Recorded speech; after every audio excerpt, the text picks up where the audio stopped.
नमस्कार, मैं हूं आकांक्षा। स्वागत है आपका हमारे हेल्थ से जुड़े प्रोग्राम हेल्थ गुरु में। आज के दिन 8 जून को हर साल विश्व ब्रेन ट्यूमर दिवस के रूप में मनाया जाता है।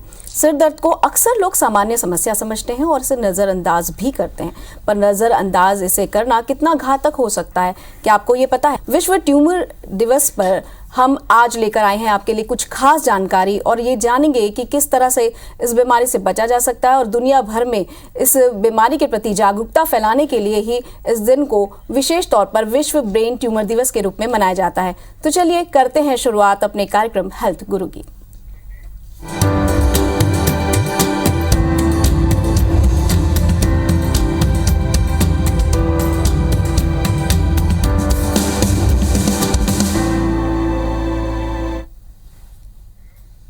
आज ही के दिन 8 जून को वर्ल्ड ब्रेन ट्यूमर डे पहली बार वर्ष 2000 में जर्मन ब्रेन ट्यूमर एसोसिएशन के द्वारा मनाने की शुरुआत हुई थी। आज हम जानेंगे कि इस बीमारी के लक्षण क्या हैं और इसका उपचार कैसे संभव है। आज इस विषय में जानकारी देने के लिए हमारे साथ सुयश हॉस्पिटल से न्यूरोलॉजिस्ट डॉक्टर राहुल आलूवालिया हमारे साथ मौजूद हैं। बहुत बहुत स्वागत डॉक्टर साहब आपका। सर, सबसे पहला सवाल तो ये कि ब्रेन ट्यूमर जो है ये किस तरह की बीमारी है और इसके लक्षण क्या है? सबसे पहले मैं IBC 24 को धन्यवाद देना चाहता हूं, जिन्होंने आज विश्व ब्रेन ट्यूमर दिवस के दिन मुझे ये अवसर दिया है कि मैं सभी दर्शकों से ये बात आज शेयर कर सकूं कि ब्रेन ट्यूमर क्या होता है, इसके लक्षण क्या होते हैं और इसमें अपन निजात कैसे पा सकते हैं। तो जैसे कि आपने पूछा कि ब्रेन ट्यूमर क्या होता है, तो ब्रेन यानी कि मस्तिष्क और ट्यूमर यानी कि एक गठान। तो हमें सबसे पहले तो ये समझना पड़ेगा कि ब्रेन ट्यूमर यानी कि जो ब्रेन की गठान है, ये हर बार जरूरी नहीं कि कैंसर हो। तो इसीलिए वैज्ञानिक तौर पे ब्रेन ट्यूमर्स को 2 भागों में डिवाइड किया गया है, primary brain tumours and secondary brain tumours. तो प्राइमरी ब्रेन ट्यूमर वो होते हैं जो ब्रेन से या तो ब्रेन के आसपास के स्ट्रक्चर्स यानी कि आपकी हड्डी हो गई या हड्डी और ब्रेन के बीच में जो पतली सी एक परत होती है, ड्यूरा बोलते हैं उसको हम, ड्यूरा मेनिंजेस का पार्ट होता है, उससे अगर ट्यूमर निकले तो ये सब प्राइमरी ब्रेन ट्यूमर्स में आते हैं। फिर होता है एक secondary brain tumour. Secondary brain tumour वो होता है जो ब्रेन से उत्पन्न नहीं होता किंतु शरीर के किसी भी अन्य हिस्से में कैंसर हो तो वो ब्रेन में जाता है, तो उसे सेकेंडरी ब्रेन ट्यूमर कहा जाता है। तो इस तरह से जो 2 भाग हैं ब्रेन ट्यूमर्स के, तो इनमें लक्षण भी अपने आप अलग अलग रहते हैं। सेकेंडरी ब्रेन ट्यूमर्स जो हैं, जो शरीर में अन्य कैंसर होता है उन लोगों को होते हैं, तो जिसको भी और किसी तरह का कैंसर है, जैसे कि फीमेल्स में स्तन का कैंसर है, मेल्स में लंग का कैंसर है, तो इन पेशेंट्स को सतर्क रहना चाहिए कि यदि आपको सरदर्द हो रहा है, सरदर्द के साथ उल्टी हो रही है या झटके आ रहे हैं या शरीर का एक हिस्सा लकवे जैसा प्रतीत हो रहा हो, तो ऐसे में इन सिम्टम्स को नज़रअंदाज ना करें और तुरंत अपने नज़दीकी डॉक्टर से संपर्क करें। रहा सवाल प्राइमरी ब्रेन ट्यूमर्स का, तो प्राइमरी ब्रेन ट्यूमर्स में ट्यूमर किस जगह पे स्थित है, ब्रेन के कौन से हिस्से में स्थित है, उसके ऊपर निर्भर करता है कि सिम्टम्स क्या आएंगे। बस ये है कि मुख्य तौर पे यदि ब्रेन ट्यूमर है तो हेडेक यानी कि सरदर्द होगा और ये सरदर्द मूलतः रूप से दवाई से कम होगा, पूरी तरह जाएगा नहीं। जैसे जैसे मस्तिष्क में सूजन बढ़ेगी तो सरदर्द के साथ उल्टी, लकवा जैसा होना, चक्कर आना, झटके आना, इस तरह से सिम्टम्स मरीज को आने लगते हैं।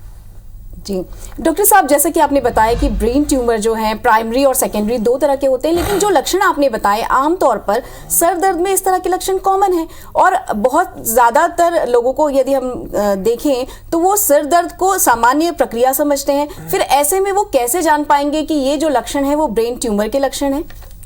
जी, आपने बहुत ही अच्छा सवाल किया है कि हम कैसे समझें कि ये सामान्य सर दर्द है, जिसे कभी हम माइग्रेन या टेंशन टाइप हेडेक बोलते हैं, या सर्दी में भी सर दर्द होता है लोगों को, या ये ऐसा सर दर्द है जिसके कारण मुझे ब्रेन ट्यूमर के लिए चेकअप कराना ज़रूरी है। तो मैं दर्शकों को ये बताना चाहूँगा कि ऐसा सर दर्द जो दवा खा के कम हो जाए, पूरी तरह ना जाए, ऐसा सर दर्द जो सुबह उठने के साथ हो, या ऐसे सर दर्द के कारण जो आपको सुबह 4-5 बजे नींद खोलने में मजबूर करे, या ऐसा सर दर्द जिसके साथ उल्टी हो और उसके बाद थोड़ी देर के लिए सर दर्द में आराम मिले और वापस से वो सर दर्द वापस आए। तो ऐसे टाइप के हेडेक को नज़रअंदाज नहीं करना चाहिए, और ऐसे टाइप के हेडेक यदि आपको हैं तो आप तुरंत अपने नज़दीकी न्यूरोलॉजिस्ट या न्यूरोसर्जन से संपर्क करें, तो वो आपका चेकअप करेंगे और रिक्वायर्ड इन्वेस्टिगेशंस करा के समझेंगे कि आपको ब्रेन ट्यूमर है कि नहीं है। जी डॉक्टर साहब, जैसे कि आपने बताया कि ब्रेन ट्यूमर के लक्षण जो हैं यदि आपको नजर आ रहे हैं तो अब आपको उपचार की तरफ जाना है, लेकिन जब हम उपचार की बात करते हैं तो इसके उपचार के लिए कौन कौन से तरीके हैं और हमें किस तरीके की तरफ रुख करना चाहिए? जी, उपचार की यदि अपन बात करें तो जैसे कि हमने पहले बात करी थी कि प्राइमरी ब्रेन ट्यूमर्स और सेकेंडरी ब्रेन ट्यूमर्स दो तरह के होते हैं। तो पहले हम सेकेंडरी ब्रेन ट्यूमर्स की बात करते हैं। सेकेंडरी ब्रेन ट्यूमर्स जो होते हैं वो बॉडी में कहीं ना कहीं किसी तरह का कैंसर है जो ब्रेन में फैला है। तो इसके साइज़ पे सब कुछ डिपेंड करता है। यदि साइज़ बड़ा है और ब्रेन पे प्रेशर पड़ रहा है या सिम्टम्स ज़्यादा हो रहे हैं तो इसमें प्राइमरीली अगर पेशेंट फिट है और पेशेंट का लाइफ स्पैन हम जानते हैं कि प्राइमरी कैंसर के कारण अभी लाइफ स्पैन छोटा नहीं है, लाइफ स्पैन आगे रहेगा, तो इसे बिल्कुल निकालना चाहिए और सर्जिकली ही इसे निकाला जा सकता है। जहाँ तक रहा सवाल प्राइमरी ब्रेन ट्यूमर्स का, तो प्राइमरी ब्रेन ट्यूमर्स में आज की डेट में एडवांसमेंट्स बहुत सारी हो चुकी हैं और कुछ तरह के प्राइमरी ब्रेन ट्यूमर्स आज की डेट में ऐसे हैं जिन्हें बिना सर्जरी के ही गामा नाइफ रेडियो सर्जरी जैसी पद्धति के साथ ट्रीट किया जा सकता है। जैसे कि एक तरह का ब्रेन ट्यूमर होता है वेस्टिबुलर श्वानोमा, ये आपके छोटे मस्तिष्क के पास में जहाँ से सुनने की प्रणाली कंट्रोल होती है, कान की नसों से ये ट्यूमर उत्पन्न होता है और ये ट्यूमर यदि 3 सेंटीमीटर से छोटा है तो इन ट्यूमर्स को गामा नाइफ रेडियो सर्जरी से बिना ऑपरेशन के ठीक किया जा सकता है। इसके अलावा कुछ ब्रेन ट्यूमर्स हैं जो सरफेस पे अगर हैं या बहुत डीप सीटेड ब्रेन ट्यूमर्स हैं, जैसे कि थैलेमिक हमाटोमा है, हाइपोथैलेमिक ट्यूमर्स हैं, इन्हें भी गामा नाइफ रेडियो सर्जरी से आज की डेट में बिना सर्जरी के ट्रीट किया जाता है। गामा नाइफ रेडियो सर्जरी एक तरह की हाईली फोकस्ड रेडियोथेरेपी है। जी डॉक्टर साहब, आपने बताया कि कौन कौन सी थेरेपी अभी जो है वो मौजूद है जिसकी वजह से अब सर्जरी का भी इस्तेमाल नहीं करना होगा, लेकिन जब हम बात करते हैं ब्रेन स्ट्रोक या ट्यूमर को ढूंढने की, तो ये ट्यूमर की जांच हम कैसे कर सकते हैं? किस तरह की प्रक्रिया से गुजरना होता है मरीज को? देखिए, किसी भी तरह के ट्यूमर को अगर पकड़ना है तो ब्रेन में सबसे पहली जांच जो होती है वो एक सिंपल प्लेन सीटी स्कैन हमें कराना चाहिए, क्योंकि एक प्लेन सीटी स्कैन हमें ब्रेन के बारे में सारी बेसिक इन्फॉर्मेशन दे देता है। क्या ब्रेन के अंदर कोई धब्बा दिख रहा है, अगर दिख रहा है तो क्या हो सकता है, उसकी बेसिक नॉलेज भी हमें सीटी स्कैन से मिल जाती है। यदि किसी के सीटी स्कैन में ब्रेन ट्यूमर की आशंका आती है तब हम उसे एक कॉन्ट्रास्ट एमआरआई के लिए एडवाइस करते हैं, क्योंकि एमआरआई वो टेक्नोलॉजी है जिससे हमें ब्रेन का स्ट्रक्चर, आर्किटेक्चर अच्छे से समझ में आता है। ब्रेन के कौन से हिस्से में ट्यूमर है, कितना फैला हुआ है, कौन कौन से हिस्से क्रिटिकल हैं जिनसे हमें ब्रेन ट्यूमर को हटाने में दिक्कत आ सकती है, और इसके साथ साथ ब्रेन ट्यूमर की जो कैटेगरी है, वेदर वो कैंसर टाइप का बिहेव करेगा या नहीं करेगा, ये सारी नॉलेज जो है हमें एक एमआरआई से मिल जाती है। इसके अलावा कुछ ब्रेन ट्यूमर्स ऐसे होते हैं जो खासकर आमतौर पर बच्चों में पाया गया है, उन्हें हम एपेंडाइमोमास कहते हैं। ये जो होते हैं, ये जो ब्रेन का जो पानी है जो रीढ़ की हड्डी में भी बहता है, तो ये उसके साथ ब्रेन से नीचे उतर के रीढ़ की हड्डी में भी आ सकते हैं। तो यदि हमें एपेंडाइमोमा का सस्पिशन है तो हमें ऐसे लोगों का ना सिर्फ एमआरआई ब्रेन जब बल्कि होल स्पाइन स्क्रीनिंग भी कराना चाहिए, और ऐसे पेशेंट्स का स्पाइनल टैप करके सीएसएफ स्टडी भी करवाना चाहिए। डॉक्टर साहब, एक सवाल और मन में आ रहा है कि बहुत सारे लोगों की फैमिली हिस्ट्री रहती है जिनके यहाँ ऑलरेडी इस तरह की बीमारी से कोई ग्रसित रहा हो, तो क्या उनकी फैमिली में किसी और मेंबर को भी ये प्रॉब्लम हो सकती है? जी बिल्कुल, जैसे जैसे मेडिकल साइंस ने एडवांसमेंट्स करना शुरू किया है तो आज की डेट में हमें ये समझ में आ रहा है कि डेफिनेटली ब्रेन ट्यूमर्स का जो है कहीं ना कहीं जेनेटिक प्रीडिस्पोजिशन ज़रूर है, और ख़ास करके कुछ ट्यूमर्स तो ऐसे हैं जो बिल्कुल जेनेटिक म्यूटेशंस के कारण ही होते हैं। और आम तौर पे कुछ परिवारों में ऐसा होता है कि परिवार में किसी को पैनक्रियाज का ट्यूमर हुआ या प्रोस्टेट का ट्यूमर हुआ, और उसी परिवार में हमने पाया कि ब्रेन ट्यूमर भी किसी ना किसी को हुआ है, खास करके बाप बेटे या माँ बेटी, ऐसे जो संबंध होते हैं उनमें इन चीज़ों को पाया गया है। तो डेफिनेटली यदि किसी को ब्रेन ट्यूमर है तो उनके जो फर्स्ट डिग्री ब्लड रिलेटिव्स हैं, जैसे कि बाप बेटे, माँ बेटी, माँ बेटा, तो उनका भी रेगुलर स्क्रीनिंग करके इवैल्यूएशन करना चाहिए। जी डॉक्टर साहब, कई बार ऐसा होता है ना, हाइपरटेंशन की वजह से भी काफ़ी ज़्यादा सर दर्द होता है, माइग्रेन में तो दर्द होता ही है, पैरालिसिस वालों को भी ये समस्या होती है, तो क्या इन्हें भी ब्रेन ट्यूमर होने का खतरा हो सकता है? देखिए, जैसे कि जो आपने पूछा है अभी कि ब्लड प्रेशर बढ़ने से भी हेडेक होता है, माइग्रेन वालों को भी हेडेक होता है, तो ये हेडेक्स अलग रहते हैं और ट्रीटमेंट को रिस्पॉन्ड करते हैं। और जैसे कि मैंने पहले ही बताया कि ब्रेन ट्यूमर के headaches they don't respond to medicine quickly. लेकिन एक बात ये आपने जो पूछी है कि क्या इनको खतरा रहता है, तो जिनको हाइपरटेंशन यानी कि रक्तचाप की बीमारी है, ऐसा उनको ब्रेन ट्यूमर्स का खतरा नहीं है।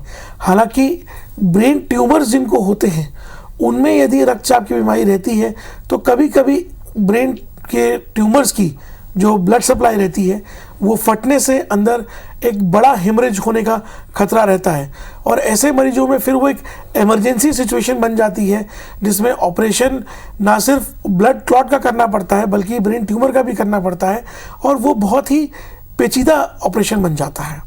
जी, यानी कि इसे बिल्कुल भी नज़रअंदाज हमें नहीं करना चाहिए। डॉक्टर साहब, अक्सर ऐसा होता है ना कि ब्रेन ट्यूमर का एक बार इलाज करा लेने के बाद मरीज जो है वो निश्चिंत हो जाता है कि अब फिर से ट्यूमर नहीं होगा। तो अब ये जानना चाहते हैं, क्या वास्तव में इस ट्रीटमेंट के बाद फिर से ट्यूमर के बढ़ने की जो आशंका है या जो संभावना है वो नहीं होगी?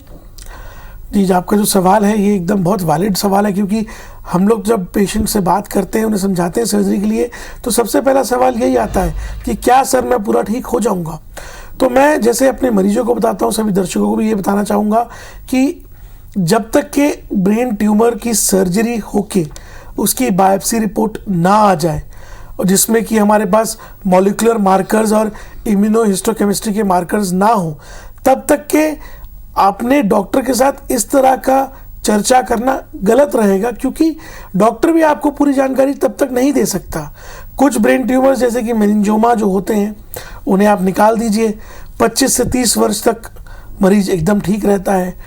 उसकी जगह पे अगर हम बात करें कुछ ब्रेन ट्यूमर जैसे कि ग्लायोब्लास्टोमा या हाई ग्रेड ग्लायोमास या हाई ग्रेड ओलिगोडेंड्रोग्लायोमास की हम बात करें, तो ये ट्यूमर्स में हम कोशिश करते हैं कि 90 to 95% ट्यूमर सर्जरी के दौरान हम निकाल दें, और उसके बाद मरीज को हम बोलते हैं कि भैया आपको रेडियोथेरेपी और कीमोथेरेपी की ज़रूरत है। लेकिन इसके बावजूद आमतौर पे ऐसे मरीज 5 से 7 वर्ष में दोबारा एक ट्यूमर लेके आते हैं। तो इसमें जो है ये जो बीमारी है, ये बीमारी अपने आप में काफ़ी ख़राब है। और जैसे कि मैंने बोला कि रेडियोथेरेपी कीमोथेरेपी दोनों लगती है। कीमोथेरेपी एडवाइज्ड है ब्रेन के लिए, लेकिन जो आज की डेट में ड्रग्स अवेलेबल हैं अभी वो बहुत ज़्यादा इफ़ेक्टिव नहीं है। प्रोटोकॉल्स अभी बहुत एडवांस नहीं हुए हैं शरीर के अन्य कैंसर्स के मुकाबले। पहले के मुकाबले तो ब्रेन ट्यूमर्स में काफ़ी एडवांसमेंट हुआ है, बट शरीर के अन्य कैंसर्स के मुकाबले ब्रेन ट्यूमर्स में अभी भी कीमोथेरेपी का जो रोल है वो रेडियोथेरेपी से पीछे है। कीमोथेरेपी थोड़ा हेल्प ज़रूर करती है, लेकिन हाँ, एक चांस रिकरेंस का यानी कि ट्यूमर के वापस होने का ज़रूर रहता है। सर, अगला सवाल ये है कि आपने इतने सारे ट्रीटमेंट किए होंगे, अभी इतनी सारी टेक्नोलॉजी आ गई है, तो आपको क्या लगता है कि इस नई टेक्नोलॉजी आ जाने की वजह से ब्रेन ट्यूमर का जो सक्सेस रेट है ऑपरेशन का, वो क्या वास्तव में बढ़ा है? जी बिल्कुल, जैसे जैसे मेडिकल साइंस ने एडवांसमेंट्स किए हैं, पहले तो ब्रेन ट्यूमर्स डायग्नोज नहीं होते थे, सीटी स्कैन आया, फिर एमआरआई आया, एमआरआई में एडवांस्ड एल्गोरिदम्स प्रोटोकॉल्स आए जिनसे हमें बहुत ज़्यादा बेहतर इन्फॉर्मेशन मिलना शुरू हुई ब्रेन ट्यूमर्स के बारे में। और आज की डेट में ब्रेन ट्यूमर्स को ऑपरेट हम करते हैं तो ऑपरेट करते हैं उनको हम माइक्रोस्कोप के अंडर, तो उसमें हमको ब्रेन ट्यूमर अच्छे से मैग्नीफाइड दिखता है। और इसके अलावा आजकल स्पेसिफिक टेक्निक्स आ गई हैं जिसको हम स्टेनिंग बोलते हैं, यानी कि डाई स्टेनिंग, जिसको हम मरीज को देते हैं तो केवल ट्यूमर वाला जो हिस्सा है वो स्पेसिफिक एक कलर ले लेता है, माइक्रोस्कोप में फ़िल्टर लगा के हम उस कलर को आइडेंटिफाई कर पाते हैं, तो उससे नॉर्मल ब्रेन को डैमेज नहीं होता। इसके अलावा ब्रेन नेविगेशन एक टेक्निक है जिसके साथ हम एकदम फोकस्ड सर्जरी कर पाते हैं। तो डेफिनेटली जैसे जैसे मेडिकल एडवांसमेंट्स हुए हैं तो ब्रेन ट्यूमर्स में सक्सेस रेट डेफिनेटली बढ़ा है। जी डॉक्टर साहब, अक्सर ये होता है कि जैसे ही मरीज को पता चलता है ना उसकी बीमारी के बारे में, तो वो मन से बहुत टूट जाता है, उसके परिवार वाले भी टूट जाते हैं। तो मेंटल हेल्थ कितना इंपॉर्टेंट है और परिवार के लोगों की क्या भूमिका होती है उस समय मरीज को मेंटली हेल्दी बनाने के लिए? देखिए, ये तो सिर्फ और सिर्फ ब्रेन ट्यूमर के लिए नहीं है, ये तो किसी भी बीमारी की अगर हम बात करें, कोई व्यक्ति नहीं चाहता कि मैं अस्पताल जाऊं, कोई व्यक्ति नहीं चाहता कि हमारा कोई परिजन अस्पताल में भर्ती हो, बीमार हो, या उसकी इस तरह की बीमारी से मृत्यु हो जाए या वो बिस्तर पे आ जाए। किंतु ये सब हमारे हाथ में नहीं है। इसीलिए हमें ये चीज़ बहुत ज़रूरी है समझना कि यदि हमें ऐसा कोई डायग्नोसिस डॉक्टर दे रहा है जो कि ब्रेन ट्यूमर हो जाए, या इसके अलावा ब्रेन हेमरेज है, या ऐसा कोई भी डायग्नोसिस जिसको सुन के हमारे दिमाग में सबसे पहले ये ख्याल आता है कि अरे मेरा तो जीवन खत्म है अब, तो ऐसा नहीं है। मेडिकल साइंस ने इतना एडवांसमेंट आज की डेट में कर लिया है कि आप धीरे धीरे विद टाइम 70-80% रिकवर कर जाते हैं, अपनी डेली लाइफस्टाइल में आ जाते हैं।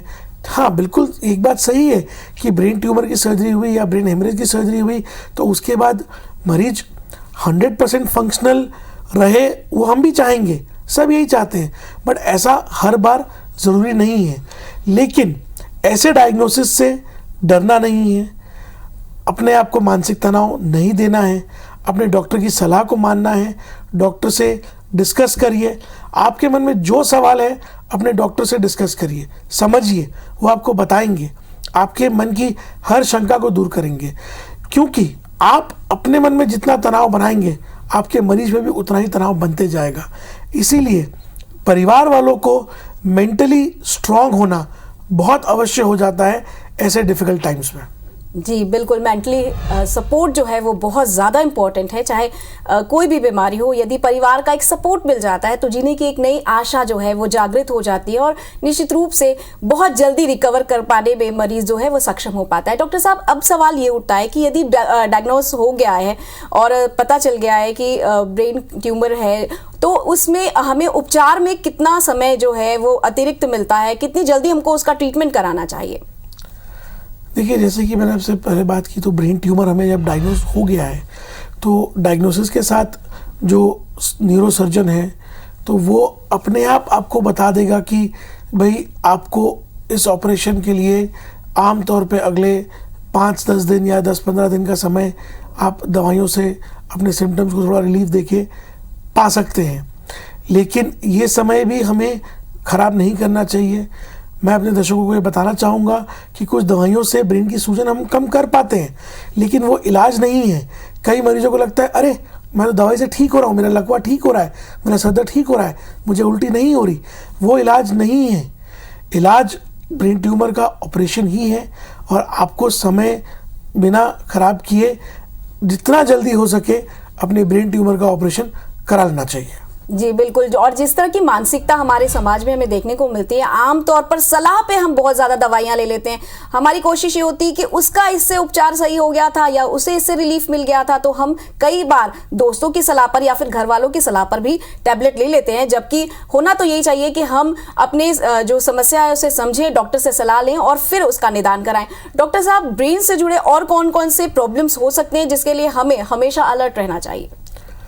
देखिए, अपार्ट फ्रॉम ब्रेन ट्यूमर्स, यानी कि ब्रेन ट्यूमर्स को अगर हम छोड़ दें तो इसके अलावा जो कॉमनली ब्रेन से संबंधित परेशानी जिससे मुझे लगता है कि हर परिवार में किसी ना किसी ने एक बार उसे सहा है, उससे जूझा है, वो है ब्रेन हेमरेज। ब्रेन हेमरेज एक तरह का स्ट्रोक है, यानी कि एक तरह का लकवा है जिसमें ब्रेन के कोई ना कोई नस उम्र के साथ, कमज़ोर होने के साथ या ज़्यादा ब्लड प्रेशर बढ़ने से फट जाती है और फटने से ब्रेन में अतिरिक्त रक्तस्राव हो जाता है, जिससे ब्रेन में सडनली बहुत सारा प्रेशर पड़ता है और ऐसे लोग आमतौर में थोड़ा सा कोमा में जाना शुरू हो जाते हैं। तो ब्रेन हेमरेज यदि होती है तो ब्रेन हेमरेज का जितना जल्दी से ऑपरेशन करके उसे ड्रेन किया जाता है उसमें उतना फ़ायदा होने का चांस रहता है। लेकिन ब्रेन हेमरेज ना हो उसके लिए हमें अपनी लाइफस्टाइल सुधारनी पड़ेगी, जैसे कि तंबाकू, सिगरेट, शराब, बीड़ी, ये सब जो नशीले पदार्थ हैं इनका सेवन बंद करना बहुत आवश्यक है। इसके अलावा यदि हमें ब्लड प्रेशर की बीमारी है तो हमें ब्लड प्रेशर की दवाई रेगुलरली खानी चाहिए। यदि हमें ऐसा लग रहा है कि भैया सर दुख रहा है और चेकअप के टाइम पता लगा कि ब्लड प्रेशर बढ़ रहा है, तो हमें उसकी इलाज में देरी नहीं करनी चाहिए और ब्लड प्रेशर की दवाइयाँ शुरू करनी चाहिए। क्योंकि हम बहुत सारे मरीजों को देखते हैं जिन्होंने 2 दिन दवाई खाई, उसके 10 दिन दवाई नहीं खाई और ब्रेन हेमरेज लेके आते हैं। जी। तो ऐसे लोगों में सिम्टम्स कंट्रोल करना और ट्रीटमेंट करना बहुत मुश्किल हो जाता है। हमसे इतनी महत्वपूर्ण जानकारी साझा करने के लिए आपका बहुत बहुत शुक्रिया। दर्शकों, हम आशा करते हैं कि आज ब्रेन हैमरेज से और ब्रेन ट्यूमर से रिलेटेड जो भी जानकारी हमने आप तक पहुंचाई है, आप अपने सारे लोगों तक ये बातें जरूर पहुंचाएंगे, समय रहते इसका उपचार कराएंगे, स्वस्थ रहे, स्वच्छ रखें अपने आसपास के वातावरण को, हम यही कामना करते हैं। और अभी मुझे दीजिए इजाजत। नमस्कार।